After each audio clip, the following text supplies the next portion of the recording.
All right, it's time to do a little update on our 1959 Axeman Anderson here. We have it sitting out here in the garage, tore down for cleanup, basically. Stovepipes off of it, fan is off of it still. And we're going to talk a little bit about the transfer head and the packing ring that goes over the auger and the ring that bolts onto it. But first, we're going to do a the 1 year update of the AHS fan assembly. So, chucked up in the vise here right now, and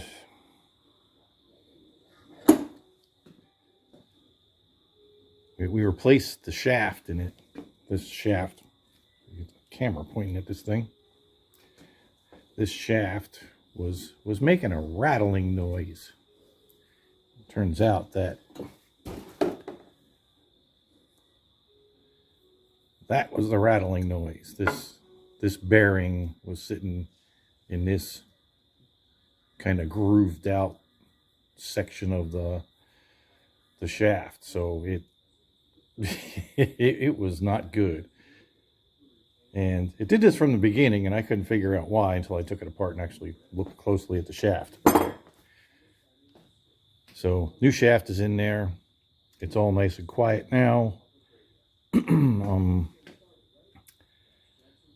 I had replaced the pillow block bearings early on, hoping to get rid of that noise, but that didn't help. So what I had done, the rear bearing was bad. I mean, that wear just kind of wiped out the bearing. So what I did was I took one of the old bearings and mounted it in the front, put the other new bearing that used to be here in the back, and we should be good to go now. Not really anything else wrong that I can see. But here's a little, I'm pretty sure I did a video of this before, but what we did here was used the whole AHS fan bracket. And you can see here, this is the AHS fan plate. That's the AHS ceramic insulator, which holds the heat in the boiler, because the fan area is the highest heat point of the boiler. And on the Axeman, this is just a steel plate, so it just radiates the heat out from the plate, and it gets really, really hot. So with this plate, I've been seeing, you could still put your hand on it, so it's like less than 200 degrees easy. And real quick, just in case you don't know how to get one of these off, see if we can demonstrate a little bit here. Get out of the light.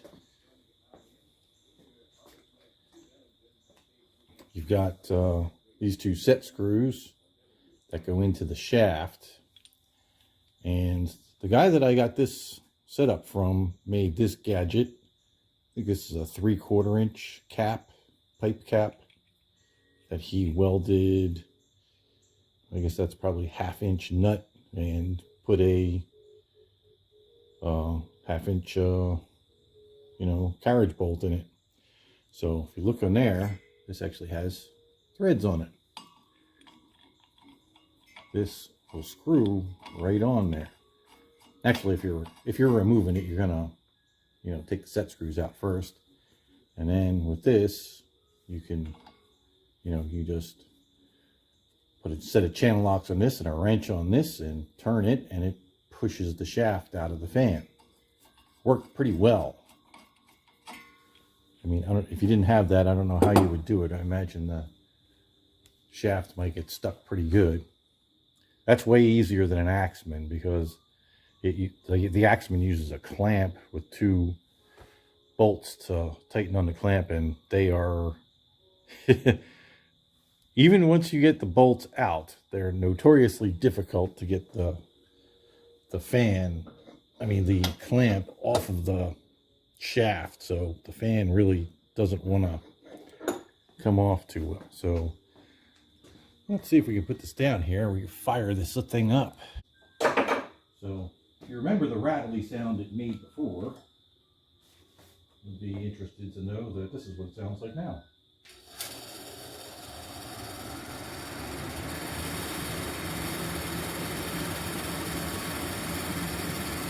Motor makes a little noise, but shaft is nice and quiet.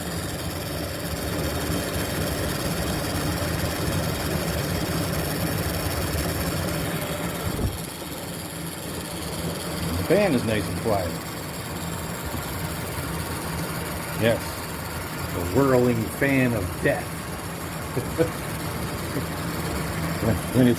when it's sucking all that Axeman fire through it. Okay, well that's that part.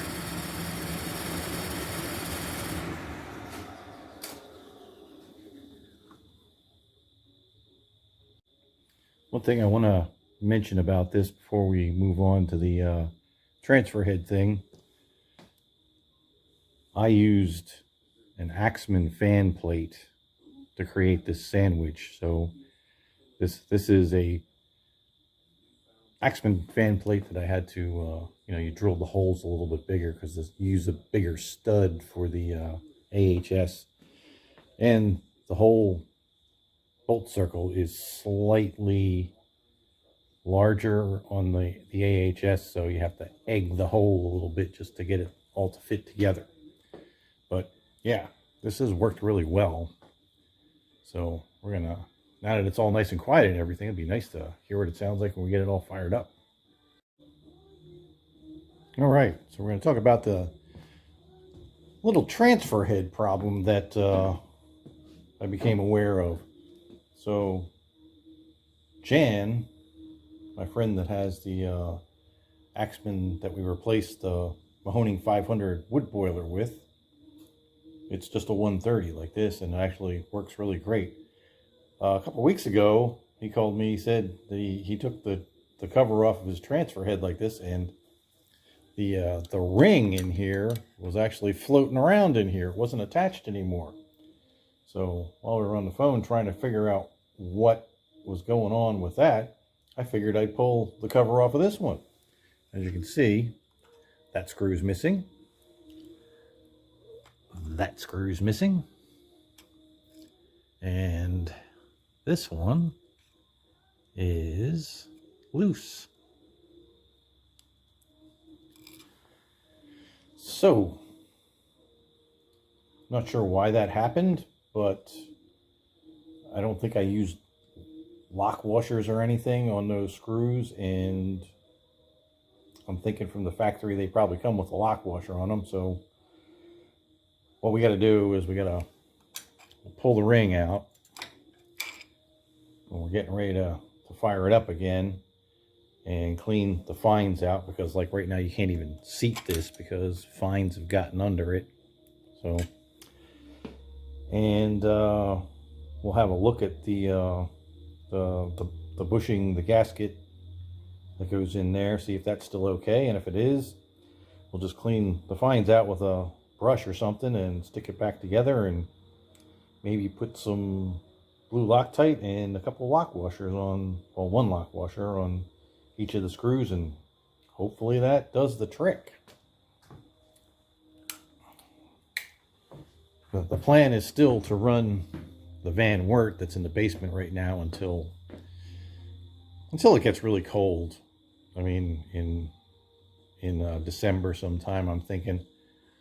It's getting a little chilly these days. It's for down here, it's actually been cold. It's supposed to be in the 30s over the next couple nights. So I tested pushing some heat out to the Axeman from the Van Wert in the basement last night, and it worked. I shut it off, I don't know, 7 o'clock this morning, and we still got 121 degrees of temperature in the boiler. So boiler's still nice and warm. So yeah, that's it.